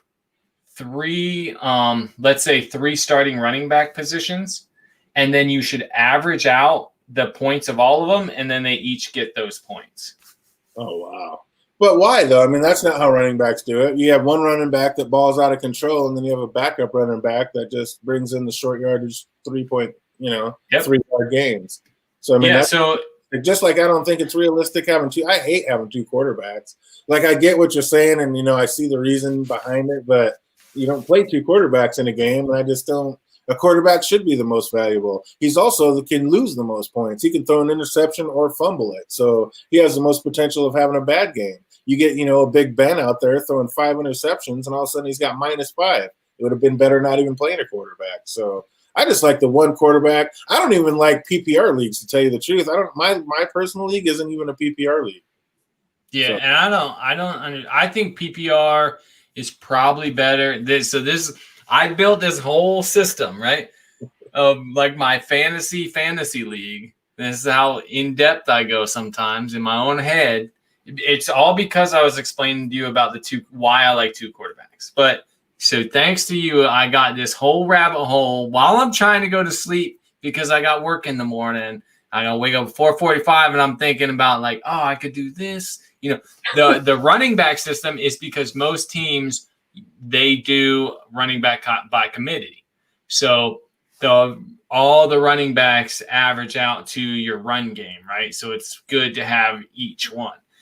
I would do a PPR sort of system, except it would be based on downs. And I would call it like clutch points, right? So if your player gets the ball, running back or wide receiver, if they get the ball on first down, then it's a quarter of a point. Second down is half a point. Third down is a third or 3/4 of a point. And if they go for it on fourth, or maybe a point even. And if they go for it on fourth down, it's a 2-point if they go to your player. Because if you're a GM, you're looking for those players that are valuable to you, like that they're the go-to in that situation. Wow. So I would give more points to players that are, that a real GM would value more, right? But I would also it would have to be an auction system by making, you have a salary cap and stuff to make players more valuable. But that's the kind of stuff I'm talking about. How do you value players that way? Because fantasy football is not, you are going head to head, but it's more about who's the better GM, right? It's not who actually players, who picked the right team, who put it together the best. Yeah. Yeah. So you're trying to say you're pretending to be a GM and say, okay, I'm picking this guy because he's more valuable to me. He gets the ball. He is someone I can always go to on third down. Well, that should reflect in fantasy, because if the team relies on him like that, why shouldn't why shouldn't I benefit from that? And they do have some, like I just heard about, somebody was talking about like the first 5 passes, you don't get any points. And then after your 6th catch or whatever, then you start accumulating points, or your first 3 runs or first 4 runs that you come in, you don't really get any points for it. So that way, if you just have a scrub that comes in and runs for a touchdown, it's still 0 points because that was his first carry of the day. So it kind of takes away the scrub points and is more of an equalizer, I think, which is more kind of what you're looking for. So I've seen that, but yeah, I mean, you're going way in depth. Like that's a whole lot. But taking away scrub points, that devalues some players that actually have value. So if you had somebody like back in the day, like a Mike Allstott, who would get a lot of stuff on the goal line early in his career, he would get goal line carries, and that was about it before he really became the running back. Right. But there's people like that, and that's value in the team. But I like what Jake says. Maybe do it like a team defense. You pick a team, like a team's running backs. Like, so you just get their overall offensive thing. But I think once you go too far into that, then you're just doing fantasy football. Like I'm taking their wide receivers, their running backs. So you still want to pick players, but I think it would be cool to pick your committee. Like if you could have this committee, like if people are being dumb, if you're in a dumb league and they pick a bunch of wide receivers and I could have like all the best running backs, that would be great. It also would be cool if people just came to my door and just handed me $1,000 and said, thanks for being you, and walked off. But I don't know. Sometimes living in fantasy land isn't fantasy land. Yeah, it'd be great if you could do that. Like, you pick all the kickers, and I'm going to take all the running backs, and I'm going to go to the Super Bowl. I like Josh Allen. Like, Burrows, he's coming on, but Josh Allen, I mean, he's playing lights out right now. That's who I'm going with. Game this week, but yeah, how do you ever go against Josh Allen? Who, I mean, he's literally a top 5, almost top 3 these days. Like, if it wasn't for Mahomes and them going nuts, but yeah, Josh Allen is a top 5 quarterback. It's like, I don't know how you not play him ever right now. Do you get points like? Do you have big play scoring? So 40 yards plus. Do you get extra points for that, Garrett? If that's the case, I'm definitely going Josh Allen. Like, there's not even no argument for that. Now that we said that, Joe Burrow and AC Green are just going to hook up. I mean, AJ Green is just going to hook up for like 5 touchdowns. This will be his coming-out game. We'll have like 300 yards. And that's why I don't like doing it, because then we'll be talking about again. Garrett's going to come in. You dick. Like, you screwed me. You screwed my team. Let me just say welcome to the chat now, Garrett Woodsworth, in case we were wrong and you come back. Yeah. But yeah, I'm sorry in advance, but I like Josh Allen. Yeah, Josh Allen all day, I think, on that one. He's good. He's going for MVP stats. This guy goes balling out of control, and him and Diggs' rapport is just getting nothing but better and better every week. So, yeah, tough to go against that. Yeah, and playing the matchup smart, but I always, it's like I would never go against Patrick Mahomes, right?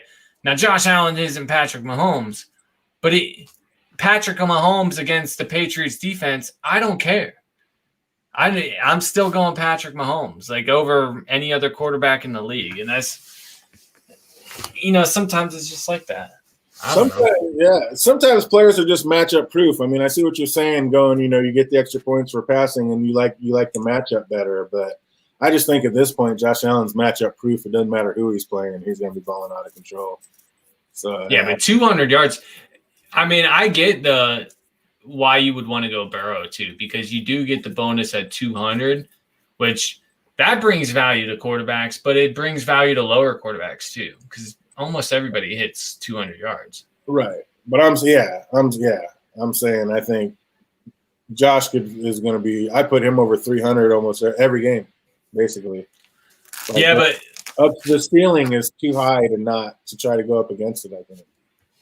Yeah, and I always like the big play bonuses, like 40-yard plays. Like that's how Russell Wilson gets it for me all the time, because he gets so many 40-yard plus plays. Like he'll have like 3 or 4 of them a game sometimes. I'm like, damn. Oh, get a bonus. Oh, it hasn't popped up yet. It's so crazy how much quicker YouTube pops up than this one. But yeah, I guess since I have 3 different things open up. Oh, hey guys, should I trade Adam Thielen and Diggs for Hill? My other wide receiver is DK and Godwin. Old PPR 10-team league. 10-team league, you're definitely going to have some options around.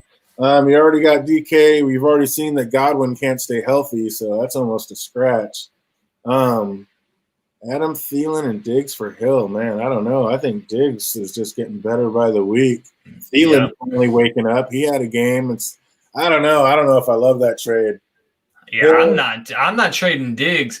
After like you're starting to see Allen and Diggs like come on together, I'm probably not trading Diggs. I don't think I should do that. I think I'd have to reject that trade. I don't like that one. I mean, I really like Hill, obviously. That's so hurt. I like having the extra receiver. What's that? But I like Hill, but sometimes Mahomes is crazy, right? Like, think Mecole Hardman, right? He has all the potential in the world. If Hill's not in the game, Mecole Hardman can almost do everything Hill does, except when Hill's there, like, he gets nothing. But sometimes Hill will get nothing. Right. And it's just he's looking more and more at Watkins every game. So yep. And so I always I never trust it in that way. It's kind of like back in the day when you never trust a Saints running back. You could never trust it. Then you have Sproles one day like go off for 30 points, and then the next week you have like 2. Yeah, exactly. I don't know. Then the Ingram game. Yeah, it's that's a tough one. I don't know. I think I'd reject that one. I like Diggs just getting better and better. Hill, I mean, there's just so many weapons on that offense. You never know which way they're going to go. So I don't think I'd do that one. Oh, so new names. I love it. Rupendir Pata. Should I start Edelman or Aiyuk? Man, Edelman's balling out. He just had a career game a couple games ago. But with the quarterback situation going down, Aiyuk's looking better and better. I like Aiyuk still because Debo, while Debo is good to go, like they're slowly working him back in the offense. And whenever they say that, either there's only 2 options. He plays like 3 plays and does almost nothing, or he balls out. So I think that Debo, they're working him in slowly. So you got Aiyuk, he's the number 1 receiver there. Kittle's back, but he's coming off injury, and he was injured at the beginning of the season. He got hurt 1 game in after being injured, so he's probably coming in slow too. So Ayuk's probably the number 1 dude there, even with Kittle back. I would imagine. We'll say number 2 because it's still Kittle. It's still Kittle, but he's the number 1 receiver. Right. I don't know, though. Edelman, I mean, especially because you got Hoyer coming in. Edelman is the slot back. He's going to be the one getting all the dump plays anytime he's in trouble. Like, he basically becomes, your intermittent tight end. The go-to dude. I get it. Yeah, so it's like Hoyer's going to be in there. He's going to be getting rushed. He's going to be needing to make all those small little dump passes. And you say you're in a PPR. I mean, Edelman could have 15 points just in catches alone. So yeah, that's true. I'm kind of actually leaning towards the Edelman in that one. Yeah, okay, so you come back. Then we'll have one for next week. We can argue. You can come back and be like, "Fucking face." Like, yeah. Well, that's 2. Yeah, because I think we split the other one too. So yeah, 2 for 2. Edelman or Aiyuk, and what was the other one?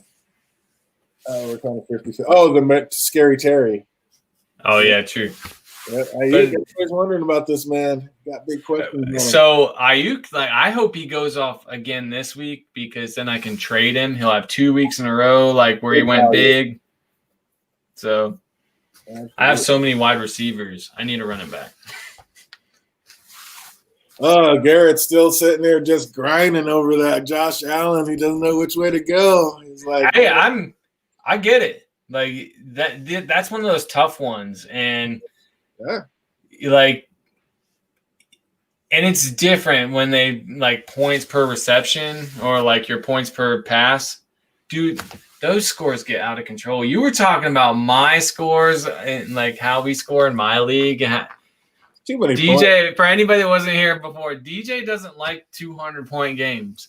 When you get quarterbacks that are getting points for every completion they make, those scores get wild. Yeah, that's so much fun. But I like Boyd because, like you said earlier, Burrow's throwing the ball 45 times a game. I like Boyd. It seems like he's been doing it for me in my league, but so is Robert Woods. I have both of them as well, but I'm starting both of them. So I don't know. I wish I was more definitive. You're really kind of in the worst situation asking because I'll ride the fence. Because I really don't. I will feel so guilty if I tell you, hey, I like Tyler Boyd because whatever. And then he just shits the bed. And then Woods goes off. I will feel guilty for a whole week for that. I'm not one of the dudes on TV. I don't even know how they do it. Think of all the bad advice you've seen on NFL Network or ESPN. Oh, they just get blown up on Twitter the very next day. You ass out, I listened to you. I took that guy. Oh God, yeah, just crazy. Oh man, crazy. Yeah. We got Rupinder Pata's got another one. Should I start Hines or Bernard? You must be in a 12-team league. My goodness. 16. Yeah, right. A 16-team league. Good God. No, because everybody's getting hurt. I would probably start Hines, but I don't know. Well, is he the one that's in the PPR league? I don't remember. Are you in a PPR league? Because if you're in a PPR league, yeah, maybe. But again, that's another one. That's so sick. So you're gonna go with Hines on that one? I almost think I want to go with Hines on that one too, actually. Only because I'm playing him and I need him to actually. You got to stick with your own players. That's how you feel. So I do that too. If someone asks me, I'll be like, "Well, I went with this guy, so I'm going to pick that guy." Because obviously, I think that's the man. But shit, yeah, I'm not real happy about it. Let's just say that I'm not feeling great about it. Oh, Robert Woods or Tyler Boyd? I am all up on the Bobby Woods train. Give me some Bobby Trees. Tyler. So Boyd there, those hits, but I love me some Bobby Trees. You like Boyd? Yeah, we're different on that one. That's one of those situations where I got Boyd, and I got him so late. So it's kind of great, but yeah, I like Boyd. He gets pretty good targets. And like he said before, Burrow's throwing the ball so much. He is. He needs to learn to dump it off to Mixon so I can get some running back points. Or, get that little connection back with my man Green so him and AJ. Green. Come on. Green can kick rocks. We need Boyd and Mixon to do well. So this is awesome. You guys will definitely know who to listen to from here on out because we got number 4. Keep them coming. But, yeah, we got Alyuk, Terry. Andy's got Alyuk. I got Terry. Andy's got Alyuk. I've got Edelman. We both took Hines. And Andy's got Boyd, and I've got Woods. So far, we're gonna keep track and see who has the best, who has the most rights, and you'll know who to listen to next week. See who gets. Neff Hendrickson says pick 2: DJ Moore, Robert Woods, Devontae Parker, and Kenny Golladay. Who do you pick? Wow, that's a tough one. Like I said, I love me some Bobby Trees, and I think Devontae Parker is going to have a game. I mean, the Seahawks' secondary is just soft like butter, and man, you got Fitzmagic out there. As long as this isn't the game he decides to throw 5 interceptions, I think I got to go Bobby Trees and Devontae Parker. Well, he's had the starting job for how long, Fitzpatrick? So it's about time for him to start throwing them interceptions. Right? I'm taking Golladay and Woods. Golladay, I mean, even coming off injury, he balled out pretty deep, coming off injury. On light play, he did great. I think for him, it wasn't great. 17 points I got in my league for it. But, he's had another week to recover. I'm taking Golladay. If you have Golladay, you're starting Golladay. He needs 2, though. He needs 2. Yeah, so your other one, I'm going to go Woods probably. I do like DJ Moore so bad. I like DJ Moore. I do like DJ Moore, right? And McCaffrey's not there, so maybe he gets extra targets because of that, but I'm going to go Woods. So you're going Golladay and Woods, and I'm going Woods and Parker. So we'll see how that works out. That's another one. I love it. You guys keep them coming. We got Alyuk or Greg Ward, PPR. I think I might finally be in the Alyuk category on this one. What about you? We're picking Alyuk. Hey, I've been talking about Alyuk for a while. Here's what I'm going to tell you what I do, and it's going to make me sound a little crazy. I don't troll. Bad word. I stalk pages of fan pages of all the teams. I'll go through for weeks just seeing who people are talking about at training camp and stuff and their guys. And I've been high on Alyuk since before the season started.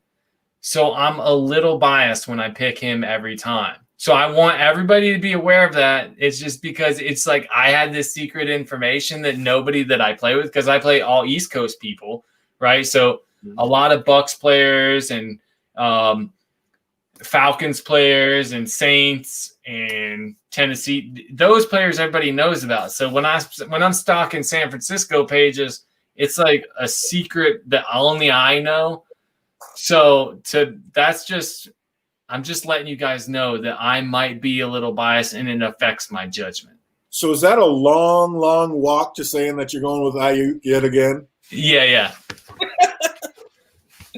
Oh, so that's the second time we agree. All right, going iuk on that one. So yeah, that's a very few that we have agreed on. I kind of love that. Can't wait to see what happens this week. Yadpada says Heinz Michelet or Burkhead PPR. Boy, Burkhead had himself a game last week, but again, you got that Hoyer situation. Oh man, that's a tough one. That is a tough one. I mean, you never know in the backfield. You really never know who's going to come out. I mean, Burkhead, Michelle, Sony Michelle. God, I don't know. And then Hines, you got Taylor in front of him. That is close. And didn't I see? Didn't Sony Michelle get hurt? Doesn't he kind of have something wrong with him? So I think at least 3, I got to go Burkhead. What was that? If they're talking about Sonny Michelle, he's not playing this week. Yeah, he's hurt, right? No, that's postponed. Or not playing this. Oh, yeah, that's right. You can't. I was assuming he's just talking like next time. But yeah, they're all going on buys this week. Sony Michelle and Burkhead will be on a buy this week. So I guess you have to go Hines if that's what you're looking at. I thought since he asked that, he's just talking like for next week. Like those are his 3. Which one would you pick? The way things are going right now, if they were playing, I would be picking Burkhead. But yeah, if you're talking about this week, Sony Michelle and Burkhead are both on buys. So you have to go with Hines. Okay, pick 3. The 4 I mentioned before plus Amari Cooper. The 4 you mentioned before. Let's see here. So that's where we're talking about Robert Woods, Devontae Parker. Moore, and Galladay. And then he wants pick 3 plus Amari Cooper. I mean, I just had my 2 plus Amari Cooper. Yeah, probably. I think that's probably why he asked, because he's got. Yeah, because he's going with Cooper. We already know to keep Cooper in. So yeah, I just say the 2 that I had before and keep Cooper with him. I wouldn't switch that up at all. Okay, you got to put Cooper in. What's that? I don't know how you don't go with Galladay though. Like, if you have Galladay, I want to jinx my man Dak, but he's got a lot of weapons out there, so it's just, I don't know. It's like it's hard to feed everybody, I guess, is what I'm thinking. Yeah, but I'm saying, like, you picked Devontae Parker and Robert Woods, right? Mm-hmm. How do you not go with Galladay? That's my question. I need some justification here, because you got to think of, you picked Galladay, you probably picked him in the 2nd round. So he's, a 2nd round. Yeah, but I don't go with how I pick. I go with who's performing and who's on the uptick. Yeah, but he's been injured. He's been injured the whole time, and he comes back last week on limited snaps, and he still performs. He is the receiver there. Yeah, I guess I look at it like I never picture people going back-to-back weeks like that. So I'm like, they fed him last week, they're going to feed somebody else this week, I guess is kind of how I look at it. So I think if he had his last week, just the same way as like Lazard has his last week, even if he would have been healthy, I think it would have been MVS this week that would have balled out. I think they spread it. They don't want guys to get hurt, and they got to keep everybody eating. So I don't know. I just think he came out. They don't want to get him hurt. They got to ease it back. I just think it's somebody else's game this week, and then next week I would probably pick Galladay because I think it'll be back to him. Now, game time decisions, that's going to matter. The gameplay will dictate whatever's happening at the time. But I don't know. I just think Devontae Parker is going to ball out of control against the Seahawks secondary. And my man Bobby Trees, I've just been on the Bobby Trees hype train since before the season started. I was so mad I didn't get him because I just had a feeling this is going to be his year, and he hasn't really proved me wrong. That would be my justification for all that. I like MVS, but yeah, I don't know. MVS, Lazard's going to be out. So I was looking at so I didn't catch all that because I was looking at they're talking about the Patriots game being played Monday or Tuesday. I just wouldn't count on that.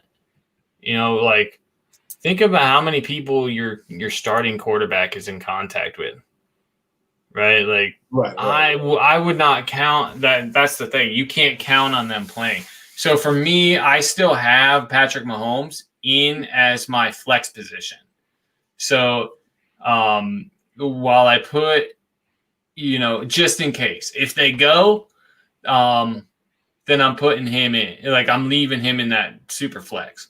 But yeah, if he can't, then I have more options, right? Like if I leave him in quarterback, I have to replace him with a quarterback that hasn't played, and that's unlikely. That's awesome that you have that option, actually, because a lot of people don't have that super flex set up like that. So that's cool. You can actually do that.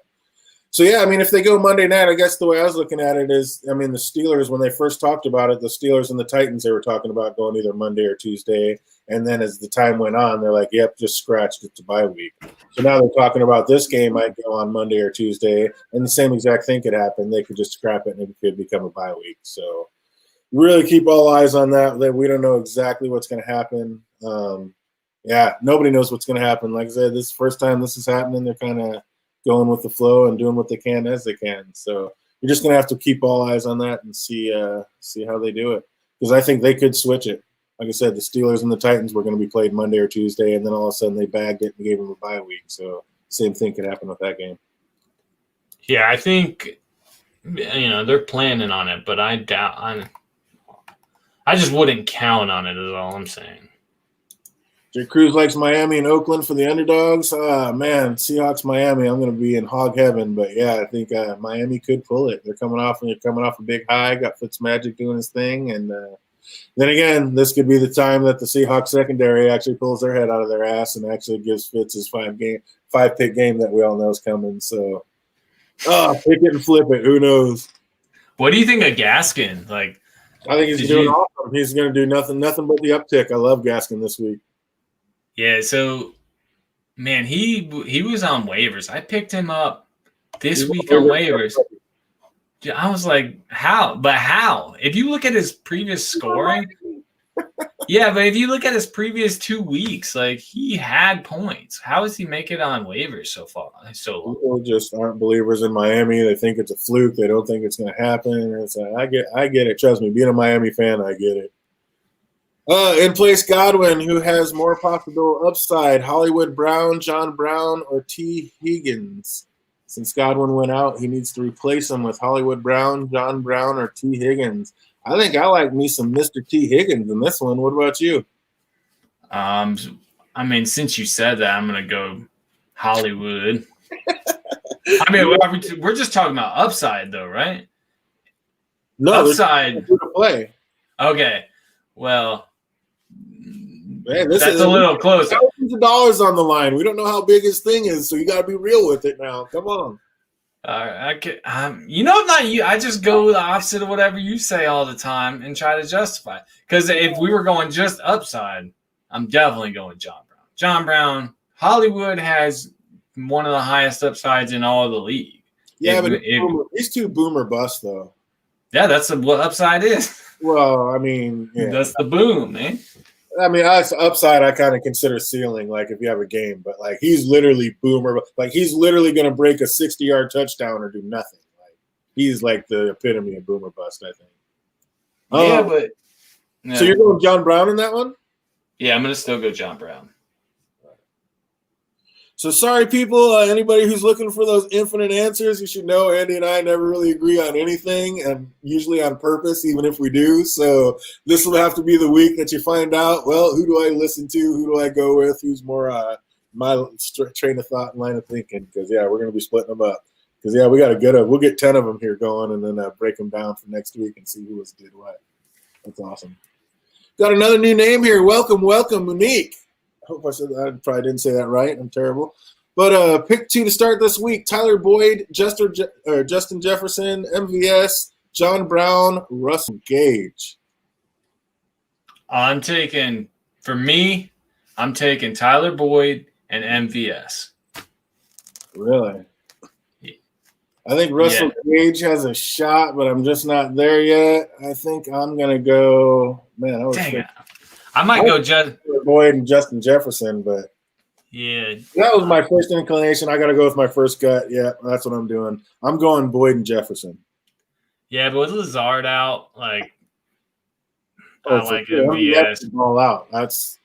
I was looking at that for sure. I like Jefferson too. Like I was talking about at the beginning of this, I really like Jefferson, and I think he is going to be the go-to receiver in Minnesota as the season goes along.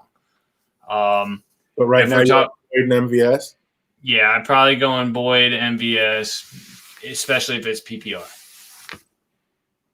I believe yeah, that is PPR. Yes, Monique, that's a PPR. Monique. Sure, I'm crushing that. Yeah, terrible. MVS. All right. So we both got Boyd. He likes MVS. I like Jefferson. Yeah, I'm on that Jefferson hype train just like the rest of the nation. He was out of control, and he doesn't look like he's going to do anything but get better from here on out as long as he stays healthy. Yadvir Pata, isn't the Pats-Chiefs game going to play Monday or Tuesday? Like I said, that's what they said about the Steelers-Titans game at first when it first came out because this just broke today. And then all of a sudden they ended up scrapping it and giving them a bye week. So we don't know how many other players are going to get sick or what's going to happen, but I would absolutely just plan on that game getting scrapped too. So you never know. You just really got to keep both eyes on it. Gesicki or Ingram, PPR? Gesicki all day. What about you? Yeah, I'm taking – although Ingram should do better just with the running back situation in New York. He should do better than he has, I should say. I'm taking Gesicki. Well, yeah, I think he's probably got like 12 points over this season so far. So it's tough putting Ingram in. But, yeah, I'd take Gesicki too. Yeah, that's an easy one, I think. I think that one's the easiest one we've done yet. What about Greg Ward, Aiyuk, or Brandon Cooks, PPR? Brandon Cooks got shut down last week. He's been looking amazing other than that. What do you think about this one? I will never go Brandon Cooks because he screwed me over one season, so I'm a little biased on this. I'm going to be honest. I get my feelings hurt like a player personally did it to me, and I'll stop picking him. After Mariota screwed me in the one playoffs, I never picked him again. He was a mediocre quarterback, and he was decent points, but he got me -2 points and made me lose in the playoffs on my dominant season, so I'd never pick him again. I had a season like that with Cooks, and so I won't pick him. I'm the same way. I'm a diehard Dolphins fan. I never have Jets or Patriots on my fantasy team, no matter what. But I had to pick up Tom Brady in the situation I was in. He 50 points a games me all season long. Takes me to the fantasy bowl and gets 8. 8 points. I needed 12 to win. He's got nothing, but he hasn't had scored under 28 all season long. I need 12 points, and he got me 8 for the loss. I hate Tom Brady and the Patriots. But anyway, Greg Ward, Aiyuk, or Brandon Cooks? I'm taking Aiyuk. I'm taking Aiyuk all this week. All this week until Debo comes in full next week. I'm really betting on Aiyuk this week so that I can trade him because he's going to have a lot more trade value after this week if he balls out. Especially if you have people in your league that aren't really paying attention. If they only read like what ESPN or Yahoo or whatever puts under the thing, you want to trade them before it gets updated that what Deebo Samuel's doing. So if Aiyuk balls out this week, which I think he will, especially I think maybe even more with Kittle coming back because he's shown that he's competent as a wide receiver. And with Kittle coming back, now the secondaries can't just focus on one or, they'll probably focus more on Kittle, leaving Aiyuk more balls. But then you want to trade him before Yahoo or ESPN updates like Deebo Samuel's coming in, he's getting more plays. So I'm kind of betting on that, and that's why. Right. So there's a good question out there.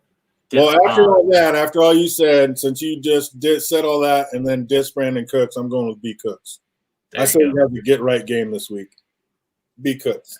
Hey, I'm all for him. He screwed me over, so I feel personally attacked.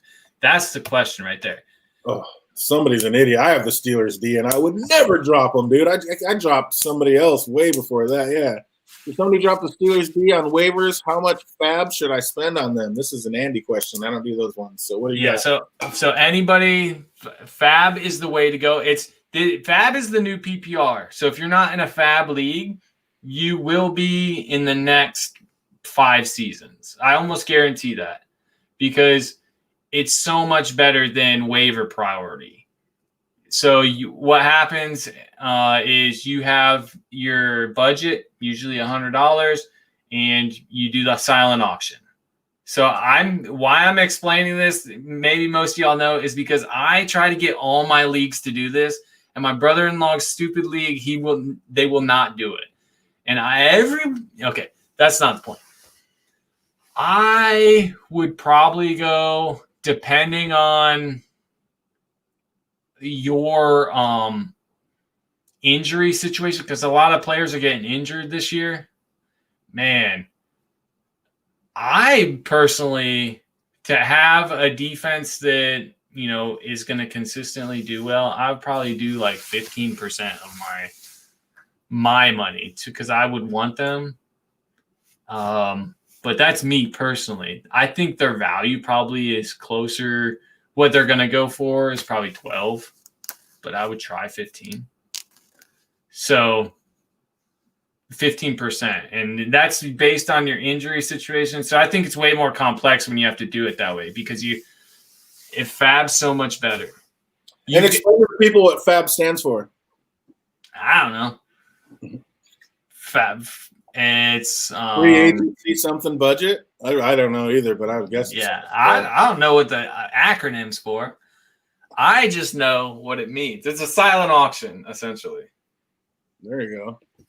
Yeah, that sounds like fun. But like I said, that's an Andy question. I don't do those. But whoever dropped the Steelers D, I would definitely pay good money for it because they're going to be a top 3 defense by the end of the year, and they could help you. That's one of those side spots that could get you through the playoffs.